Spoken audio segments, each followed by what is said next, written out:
السلام عليكم ورحمة الله وبركاته. بسم الله والحمد لله والصلاة والسلام على رسول الله وعلى آله وصحبه ومن والاه. ربي شرح لي صدري ويسر لي أمري واحلل عقدة من لساني يفقهوا قولي. Mes frères et sœurs, aujourd'hui avec l'aide d'Allah Tabaraka wa Ta'ala, on va vous parler de la nuit du destin. La nuit du destin, elle est considérée comme étant la meilleure nuit de l'année. Mais la question qu'il faudrait se poser est comment gagner la récompense de la nuit du destin.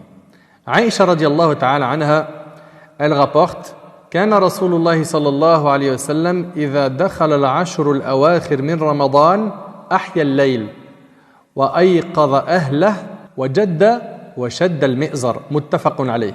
Elle dit radiallahu anha, le prophète sallallahu alayhi wa sallam, quand entrait les 10 dernières nuits du Ramadan, il les veillait en prière.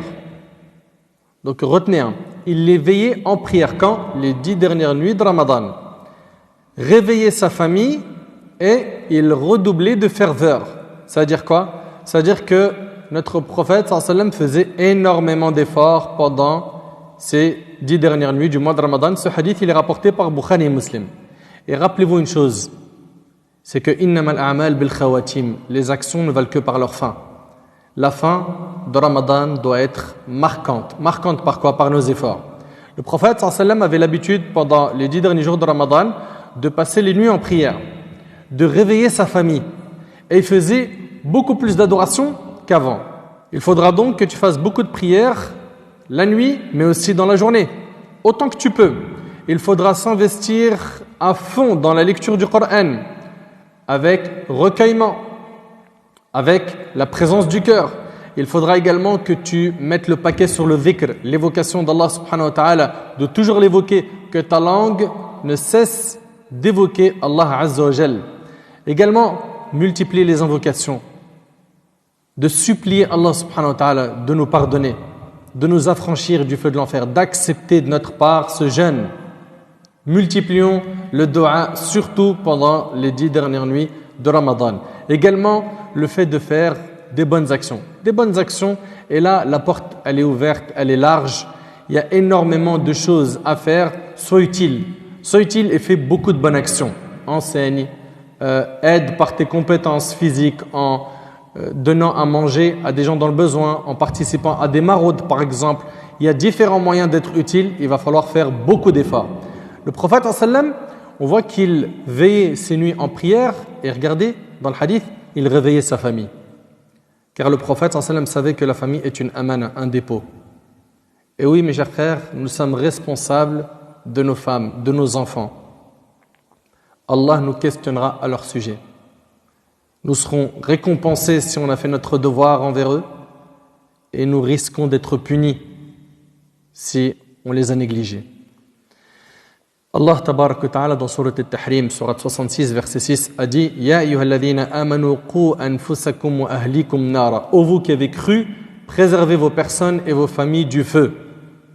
Et le prophète, alayhi salatu wassalam, dans le hadith d'Abi Huraira, qui est rapporté par Abu Daoud, a dit qu'Allah fasse miséricorde à quiconque a veillé une partie de la nuit à prier et à réveiller sa femme pour qu'elle en fasse autant. Allahu Akbar. C'est-à-dire, il va prier la nuit, mais il va réveiller sa femme. Pourquoi? Parce qu'il veut qu'elle accède au plus haut degré du paradis avec lui. Si elle a refusé de se réveiller, il nous dit, alayhi salatu wassalam, il va lui jeter de l'eau sur le visage. Attention, ici, il n'est pas question de jeter un seau d'eau sur son visage, mais quelques petites gouttes sur son visage pour la motiver et la réveiller. Et qu'Allah fasse miséricorde à toute femme qui a veillé une partie de la nuit à prier et à réveiller son mari. S'il a refusé de se réveiller, elle lui a jeté de l'eau sur le visage, pareil, quelques gouttes. C'est comme ça que doivent être les maisons des musulmans. Prière de nuit, lecture de Coran, concurrence dans le bien, motivation pour obtenir al-firdaus al-a'la. Le prophète sallallahu alayhi wa sallam faisait qiyamul layl, il priait la nuit toute l'année. Mais il faisait plus d'efforts pendant Ramadan et surtout dans les 10 dernières nuits de Ramadan. Il faisait ses efforts et il ordonnait à sa famille d'en faire autant. Il réveillait Fatima radiallahu anha, sa fille, et Ali radiallahu anhu, l'époux de Fatima.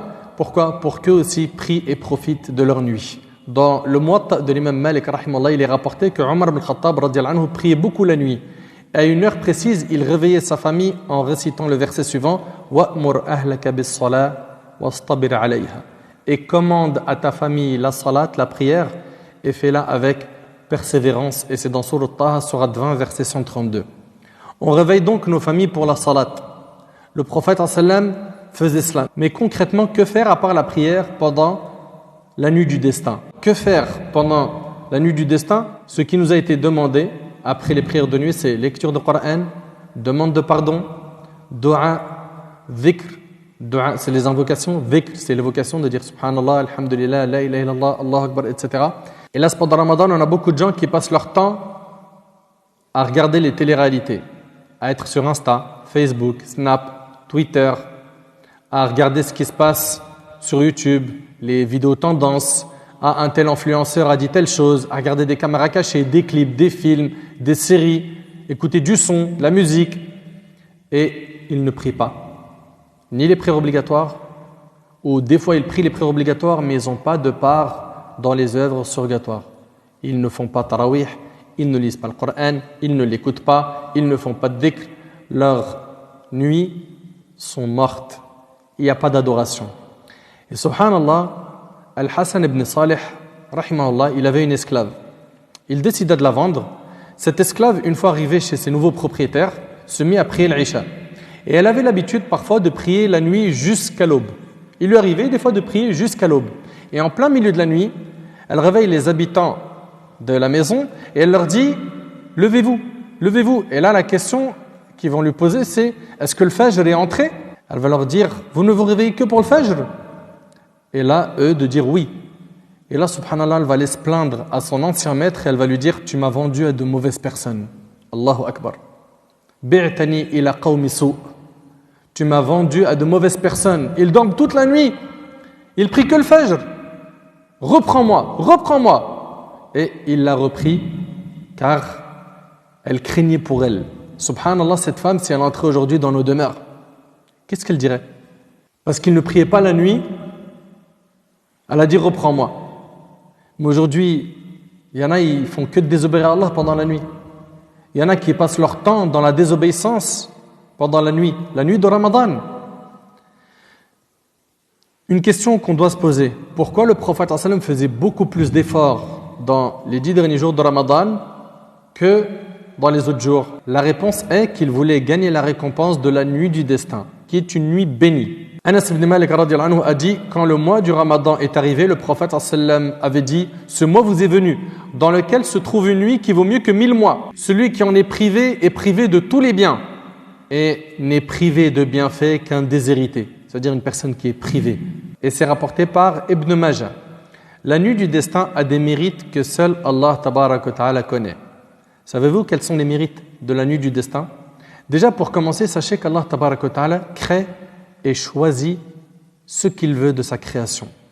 Allah tabaraka wa ta'ala a créé les 7 cieux. Et il a choisi le 7e ciel en l'honorant par quoi? Par le fait que le 7e ciel est proche d'Allah tabaraka wa ta'ala. Bil qurbi minhu subhanahu. Allah tabaraka wa ta'ala a créé le paradis. Il a créé plusieurs niveaux dans le paradis. Et le plus haut niveau au paradis, c'est quoi? C'est Al-Firdaus al-A'la.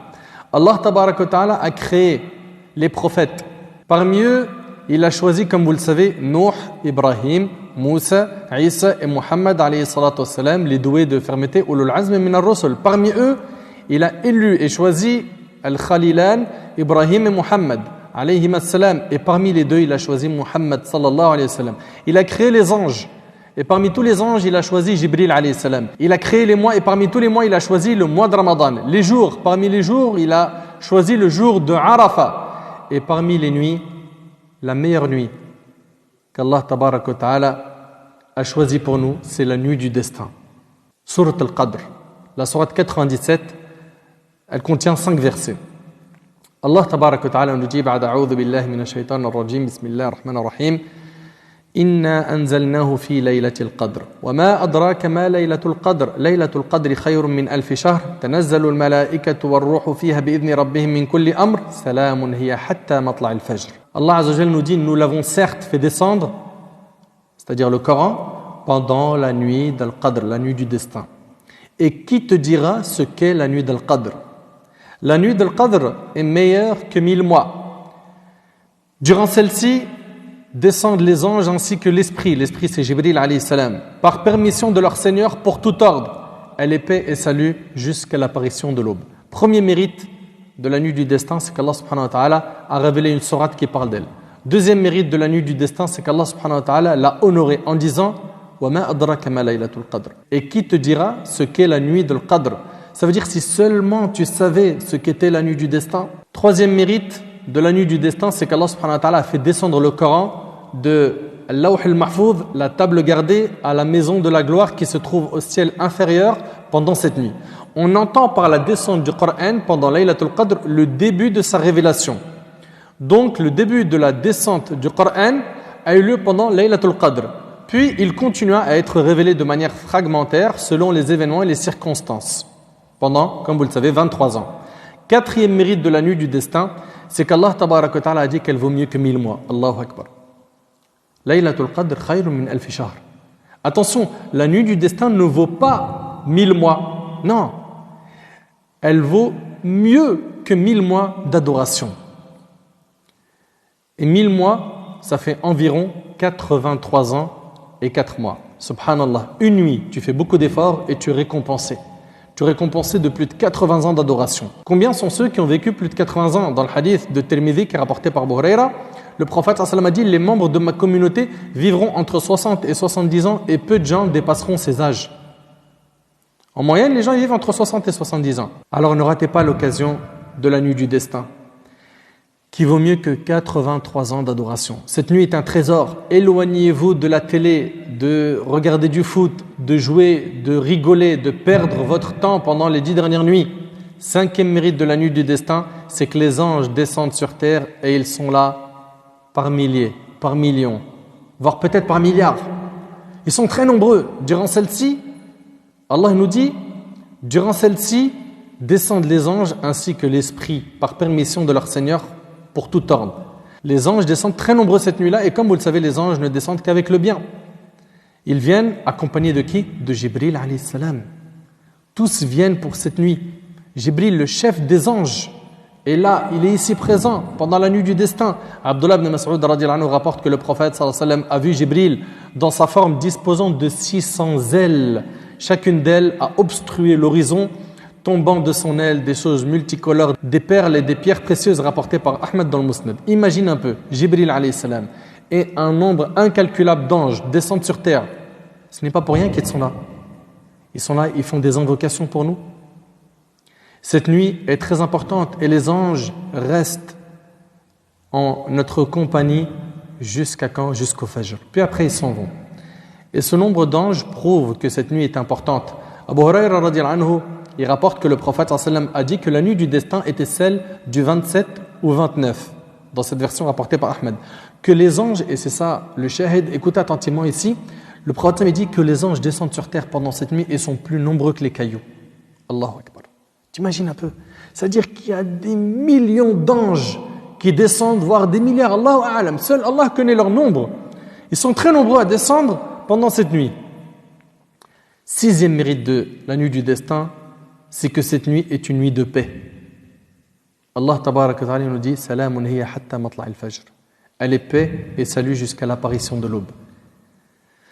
Septième mérite de la nuit du destin, celui qui veille à prier la nuit du destin par foi et par unique désir de la récompense d'Allah, Allah lui pardonne ses péchés. Selon Abu Huraira radiyallahu anhu, le prophète sallam dit: celui qui a veillé à prier la nuit du destin, poussé par sa foi et par unique désir de la récompense d'Allah, Allah lui pardonne tous ses péchés passés, rapportés par Bukhari et Muslim. Une question: est-ce que les autres communautés qui nous ont précédés ont connu eux aussi la nuit du destin? Bani Israël par exemple, ont-ils eu droit à la nuit du destin? La réponse est non. C'est une faveur qu'Allah tabaraka wa ta'ala a accordée à notre communauté. Et savez-vous pourquoi? L'imam Malik rahimahullah rapporte dans le Muwatta, il dit: on m'a rapporté qu'il fut montré au messager d'Allah sallallahu alayhi wa sallam l'âge des générations passées, ou ce qu'Allah a voulu lui montrer. Et le prophète sallallahu alayhi wa sallam, en voyant que les générations passées vivaient longtemps et donc consacraient plus de temps à l'adoration, il constata que l'âge de sa communauté était trop court et qu'il ne pouvait rivaliser dans les adorations des prédécesseurs dont la durée de vie était plus longue. Allah lui offrit donc la nuit du destin qui est meilleure que 1000 mois. Subhanallah. Vous savez que la bonne action en vaut 10. L'aumône est multipliée jusqu'à 700. Et en plus de cela, Allah il nous donne une nuit qui vaut mieux que 1000 mois. Subhanallah. Savez-vous pourquoi cette nuit a été appelée Laylatul Qadr? La réponse c'est que Al-Qadr a plusieurs sens. Ça veut dire l'honneur, la valeur et aussi le destin. Et cette nuit-là, Allah nous a honorés car dans ce mois, Allah Tabaraka wa Ta'ala a descendu le meilleur des livres par l'intermédiaire du meilleur des anges au meilleur des prophètes, Muhammad sallallahu alayhi wa sallam, qui a enseigné à la meilleure des communautés. Cette nuit a regroupé tous les honneurs. Il est important de signaler que la nuit du destin, et notamment la nuit où le destin et le sort de chaque membre de la communauté sont tracés l'année qui suit. Allah Tabaraka wa Ta'ala dans Surat Al-Dukhan, Surat 44, versets 3 à 5, il nous dit Azza wa Jal Inna anzalnahu fi laylatin mubaraka Inna kunna munzirin Fiha yufraqu kullu amrin hakim Amran min indina Inna kunna mursilin. Nous l'avons fait descendre par une nuit bénie. Nous ne cessons pas de mettre les gens en garde. C'est au cours de cette nuit que se différencie toute décision immuable et sagement élaborée. C'est là un ordre venant de nous. Bon, maintenant, on veut savoir comment gagner la récompense de cette nuit. Alors écoute attentivement. Cette nuit-là, il va falloir que tu sois très actif. Et cette nuit, elle va venir dans les nuits impaires de la dernière décade du mois de Ramadan.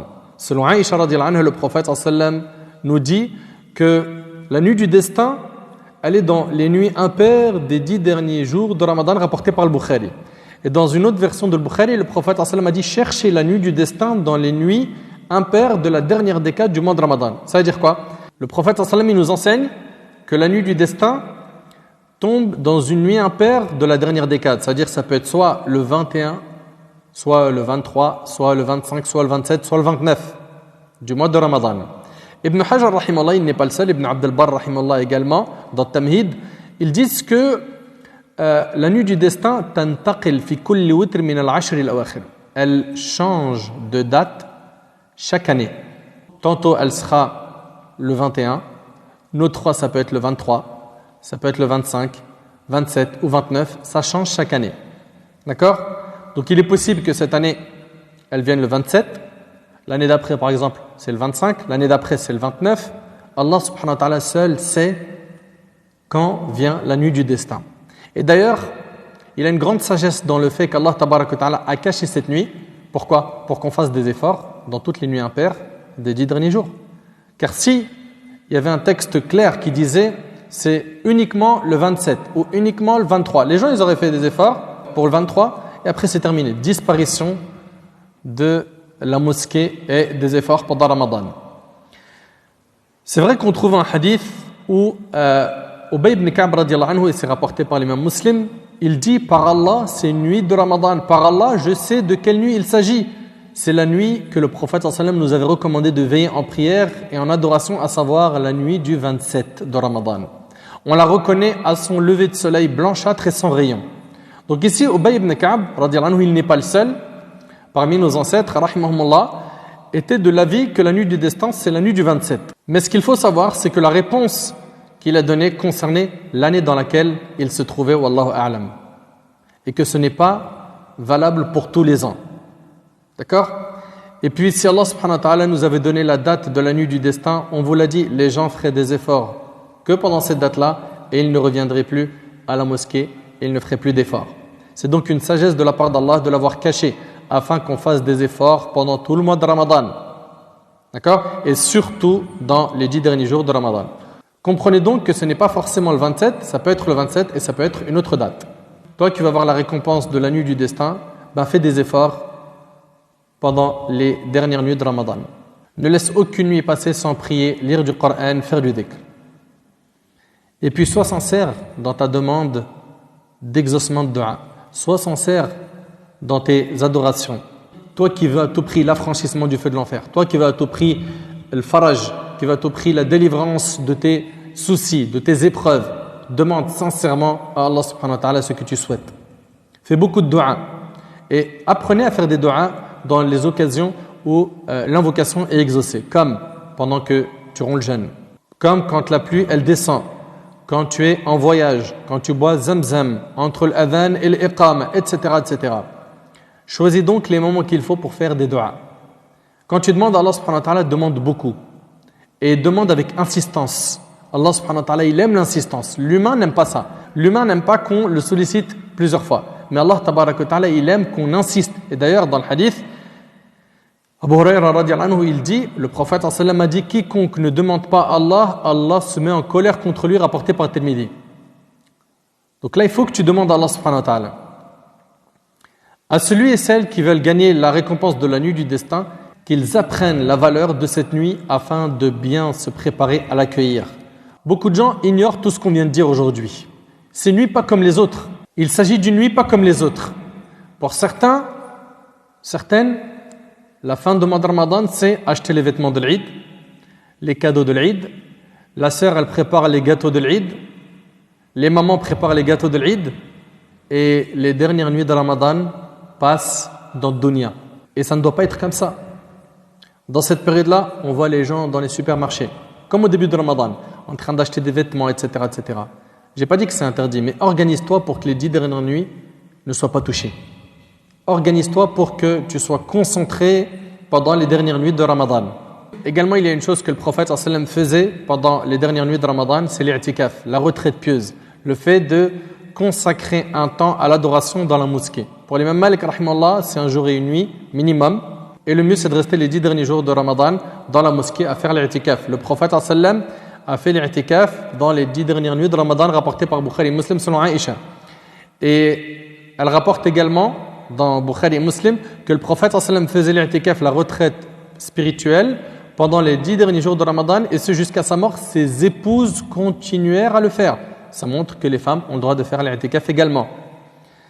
Quand tu es en i'tikaf, tu es là-bas pour dhikr, lecture de Coran, tu es là-bas pour prier, tu te concentres sur ça. D'accord ? Tu n'as pas le droit de sortir de la mosquée pour une raison qui n'est pas valable. C'est quoi les raisons valables ? C'est par exemple les toilettes sont à l'extérieur de la mosquée.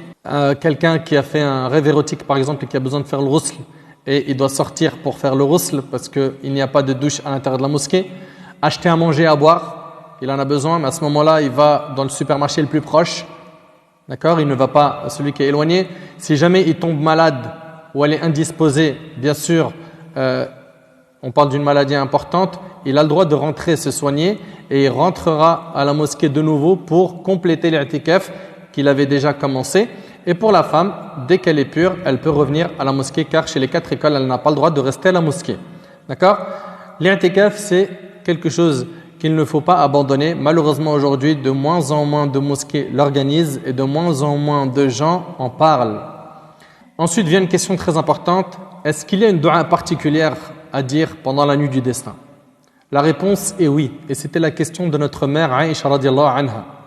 Aïcha radiallahu anha, elle a posé la question au prophète alayhi salatu wassalam. Elle lui a dit, s'il m'arrivait au messager d'Allah de savoir quelle est la nuit du destin, dis-moi ce que je devrais dire.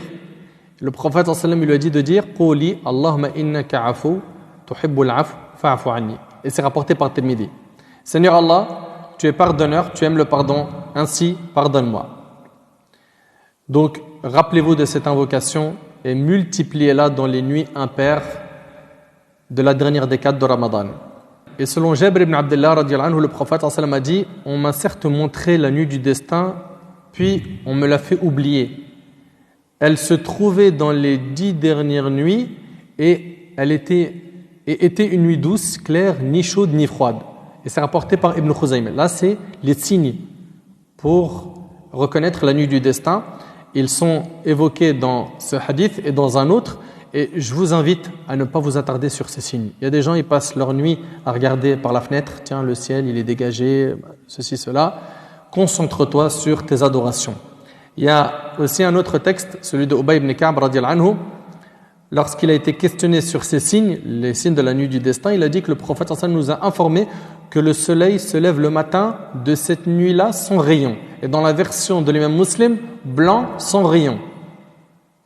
Parmi les signes authentiques, elle se situe pendant les 10 derniers jours de Ramadan. Elle se trouve plus précisément dans les nuits impaires de la dernière décade. La nuit du destin n'est ni chaude ni froide, plutôt douce et harmonieuse. Les anges sur terre sont plus nombreux que le nombre de pierres.